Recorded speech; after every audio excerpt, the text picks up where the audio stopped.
자비롭고 거룩하신 하나님 아버지, 감사를 드립니다. 오늘 말씀을 통해 우리의 믿음이 더욱 풍성해지기를 소원합니다. 오늘 기도를 통해 우리의 믿음이 더욱 굳건해지기를 소원합니다. 주님의 말씀을 사랑하게 하시고 신뢰하게 하셔서 믿음의 뿌리를 견고히 내릴 수 있는 은혜가 이 시간 충만하게 있게 하여 주시옵소서.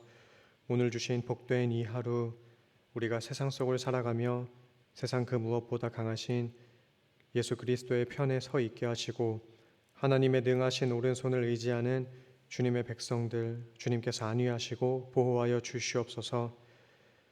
부족한 자를 통해 선포되는 이 시간 하나님의 말씀에 힘이 있게 하시고 주님의 뜻을 분명히 깨닫고 마음판에 새기는 복된 말씀의 시간 되게 하여 주시옵소서. 또한 각자 간구할 제목들 가지고 주님 앞으로 나아가오니 기도의 시간 주님께서 역사하여 주시고 주님의 뜻에 합당한 응답의 역사가 있는 복된 시간 되게 하여 주시옵소서. 감사드리며 사랑이 많으신 구주 예수 그리스도의 이름 받들어 기도드리옵나이다. 아멘.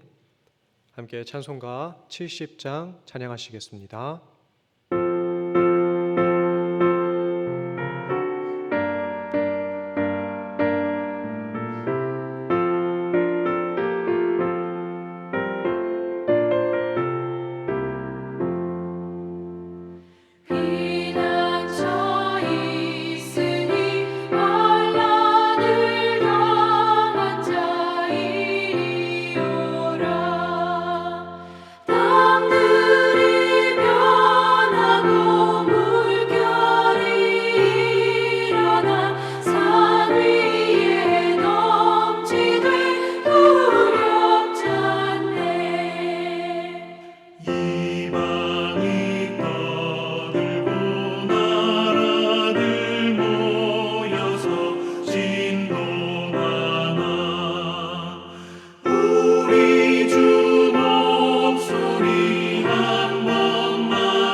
오늘 다 함께 보실 말씀 이사야 44장 21절부터 45장 7절까지의 말씀입니다.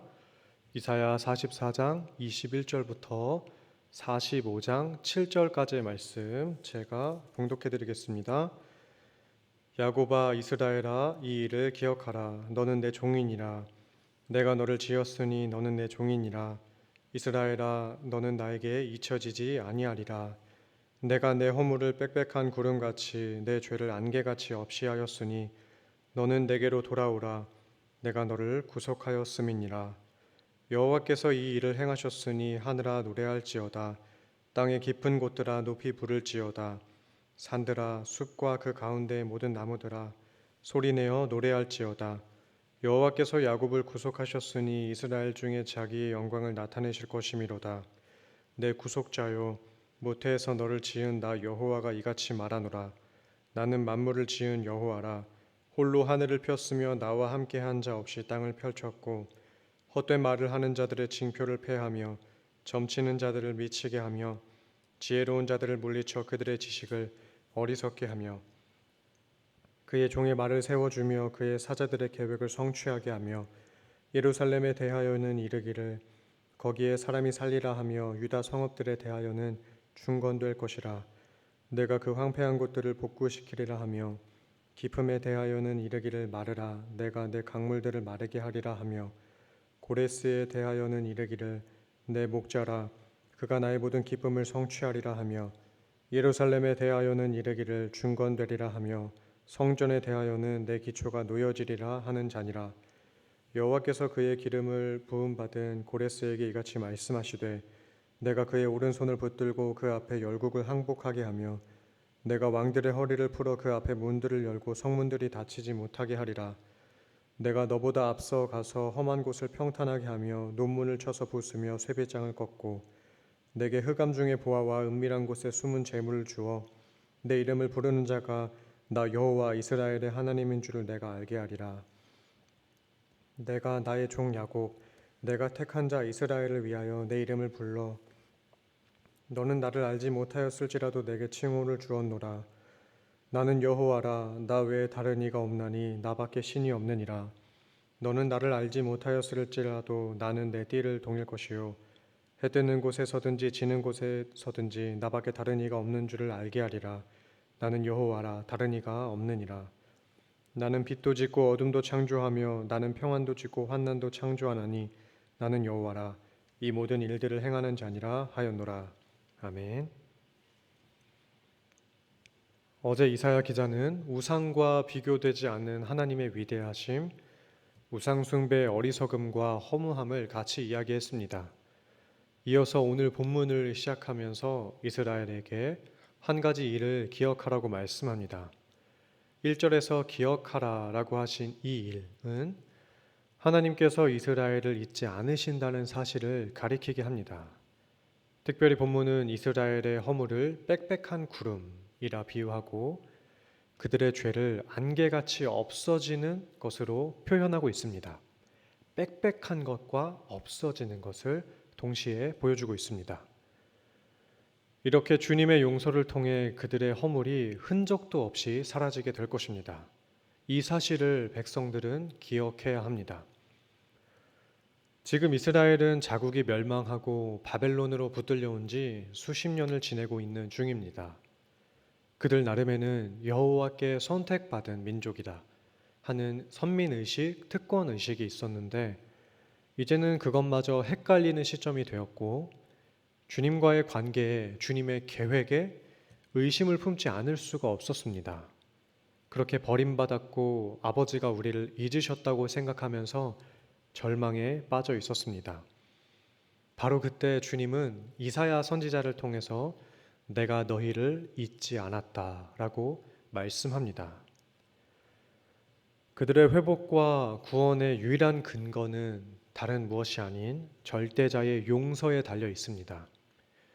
그런 아버지께서 이스라엘에게 너는 나에게 잊혀지지 않는다 라고 말씀합니다. 이와 마찬가지로 백성들 또한 하나님을 잊지 않고 기억해야 합니다. 사람은 망각하는 존재입니다. 시간이 들면 들어갈수록 건망증이 심해지고 깜빡하는 일들이 많이 생깁니다. 그런데 여기서 하나님이 백성들에게 기억하라 라고 말씀하신 것은 백성들의 기억력이 문제가 아니었습니다. 주님을 향한 마음 상태의 문제였습니다. 그래서 22절의 후반절을 보시면 백성들에게 돌아오라 행위를 가리키면서 말씀하시는 것입니다. 이스라엘 역사를 돌이켜보면 늘 여호와께 돌아오기를, 회개하기를, 잘못을 고치기를 바라면서 반복하는 말이 있었는데 하나님을 기억하라, 말씀을 기억하라 라는 것이었습니다. 그런 면에서 볼 때 하나님의 사람에게 있어서 기억하는 일은 단순히 머리를 회전시키는 일이 아니라 믿음을 간직하는 일입니다. 그리스도인들에게 있어서 은혜를 기억하는 것, 그분의 일을 기억하는 일은 삶의 자세로 행하는 신앙생활 그 자체입니다.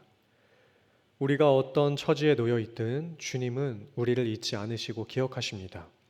우리 또한 이와 같은 하나님을 기억하고 그 품을 벗어나지 않는 복된 주님의 종들이 되시기를 간절히 소원합니다. 이렇듯 자기 백성을 잊지 않으시는 하나님은 구원의 일을 포기하시지 않습니다. 그리고 그 일을 행하겠다 선포하십니다. 이 일을 행할 하나의 목자를 세우시는데 28절에 나오는 고레스입니다.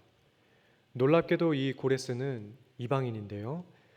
하나님은 그를 향해서 내 목자다, 기름 부음 받은 자다라고 부르십니다. 구원의 도구로 사용하시려고 하나님의 사람으로 삼으신 것입니다. 페르시아의 왕인 고레스는 주전 5세기의 사람입니다. 안샨이라는 작은 지역의 왕이었는데 막강한 능력을 가지고 당대 강국이었던 메대를 점령하고 메소포타미아 전역을 장악해 나갔습니다. 이런 고레스 왕의 기세 앞에 바벨론도 무너지고 맙니다. 그런 뒤에 고레스는 바벨론이 끌고 온 나라들의 포로들을 모국으로 돌아가게 했습니다. 이때 내린 칙령이 고레스 칙령입니다. 이렇게 하나님은 변방의 한 왕을 통해서 주님의 뜻을 이루신 것입니다. 그런데 이 같은 사실은 이스라엘 백성들에게 의아한 일이었습니다. 선택받은 민족의 입장에서 볼 때 기름 부음 받는 일은 왕이나 선지자 그리고 제사장을 세울 때만 행했던 일입니다. 그렇기 때문에 여호와께서 이방 사람인 고레스를 향해서 기름 부음 받은 자다라고 하시는 것은 또 그런 이방인을 써서 유대인을 선택받은 민족을 구원하신다는 것은 그들에게 납득되지 않는 받아들이기 힘든 일이었음에 분명합니다. 뿐만 아니라 45장 3절을 보시면 내가 흑암 중에 보화와 은밀한 곳에 숨은 재물을 주어 내 이름을 부르는 자가 나 여호와 이스라엘의 하나님인 줄을 내가 알게 하겠다고 말씀합니다. 하나님을 알지도 못하는 사람을 이렇게까지 잘해 주시는 것, 당시 그들은 당최 이해할 수 없는 일입니다. 그러나 창조주 하나님은 이스라엘만의 하나님이 아니라 온 세상의 하나님입니다. 그렇기 때문에 누구든지 어떻게든 사용할 수 있는 분입니다. 주님이 그럴 수 없다라는 생각은 인간의 섣부른 판단입니다. 45장 1절을 보시면 고레스의 오른손을 붙들고 항복하게 한다고 하십니다. 그리고 2절에서 주님께서 그보다 앞서 가신다라고 합니다. 그러니까 당시 최강의 힘을 발휘하던 고레스의 힘을 주님이 빌려 쓰는 게 아니라 그런 고레스를 사용하신다는 겁니다. 고레스보다 앞서 가시고 고레스의 오른손을 주님이 붙들어 사용하시는 것이기 때문에 그런 겁니다. 그렇기 때문에 백성들은 하나님이 우리 생각을 벗어나는 방법으로 일하신다고 의구심을 품을 것이 아니라 그들의 구원이 주님에게서만 나온다는 것을 깨달을 수 있어야 했습니다. 45장 5절을 보시면 하나님은 나는 여호와라 나 외에 다른 이가 없다 말씀합니다. 자기 백성의 구원을 위해 이방 사람을 쓰시는 이유는 하나님 외에 다른 신이 없음을 오직 여호와만이 유일한 하나님이라는 사실을 드러내기 위해서였습니다. 하나님의 하나님 되심을 선포하기 위해서 백성들의 생각을 벗어나는 하나님의 주권적인 일이 지금 행해지려고 선포되고 있는 것입니다. 그렇기 때문에 믿음의 사람은 자기 생각을 초월하는 일들이 진행되는 것을 목격할 때 왜 이런 모양으로 일들이 진행되는지 내가 원하지 않는 방식으로 일들이 전개되어 가는 것을 보면서 불평하고 의심하는 것이 아니라 오히려 주님이 일하고 계시는구나 라는 사실을 깨달을 수가 있습니다. 고레스를 쓰시는 주님께서 자신의 뜻을 이루어 가시는 모습을 발견하는 자리에 우리의 확고한 믿음이 있기를 소원합니다. 마지막 7절을 보시면 하나님은 빛과 어둠을 창조하시고 평안과 환난도 같이 창조하십니다. 창조라는 말은 하나님만 주어가 될 수 있는 단어인데요. 지금 이 말을 2번이나 반복하면서 오직 주님만이 세상의 역사를 주관하신다는 것을 다시 한번 선언하고 있습니다. 우리는 빛과 평안은 좋은 것, 어둠과 환난은 불필요하고 안 좋은 것이라고 생각하지만 하나님은 어두움도 빛처럼 만드시고 환난도 평안처럼 창조하신 분입니다. 오늘 이스라엘 백성들의 선입견을 뛰어넘어 이방인을 쓰시는 하나님, 빛과 평안을 기대하는 이들에게 어둠도 환난도 창조하신 주님이 선포된 이 말씀의 내용을 잘 기억하시면서 그분 앞에 겸손히 나아갈 수 있는 오늘 복된 날 되시기를 간절히 소원합니다. 기도하겠습니다. 사랑과 은혜가 풍성하신 하나님 아버지, 감사를 드립니다. 오늘 주신 이사야의 말씀을 묵상하게 하심에 감사를 드립니다. 어려움 중에 있던 백성들에게 주님의 역사를 기억하라 말씀하신 것을 우리가 되새기며 항상 주님의 역사와 신실하신 아버지 하나님을 잊지 않도록 주님 우리의 마음을 붙잡아 주시고 도와주시옵소서. 때로 하나님이 이해되지 않는 순간이 있더라도 주님을 향한 믿음을 잃지 않게 하여 주시고, 하나님의 일들이 이해되지 않는 때가 있더라도 주님의 일을 신뢰하게 하여 주시옵소서. 어둠과 빛을, 평안과 환난을 함께 창조하신 하나님을 따라 우리의 상황과 환경을 해석할 수 있는 말씀의 지혜와 통찰력을 허락해 주시옵소서. 이 시간 주님께 드리는 기도, 오늘을 살아가는 모든 생활 속에서 오직 주님만을 의지합니다. 감사드리며 사랑이 많으신 구주 예수 그리스도의 이름으로 기도드리옵나이다. 아멘. 하늘에 계신 우리 아버지여, 이름이 거룩히 여김을 받으시오며 나라가 임하시오며 뜻이 하늘에서 이루어진 것 같이 땅에서도 이루어지이다. 오늘 우리에게 일용할 양식을 주시옵고 우리가 우리에게 죄 지은 자를 사하여 준 것 같이 우리 죄를 사하여 주시옵고 우리를 시험에 들게 하지 마시옵고 다만 악에서 구하시옵소서. 나라와 권세와 영광이 아버지께 영원히 있사옵나이다. 아멘.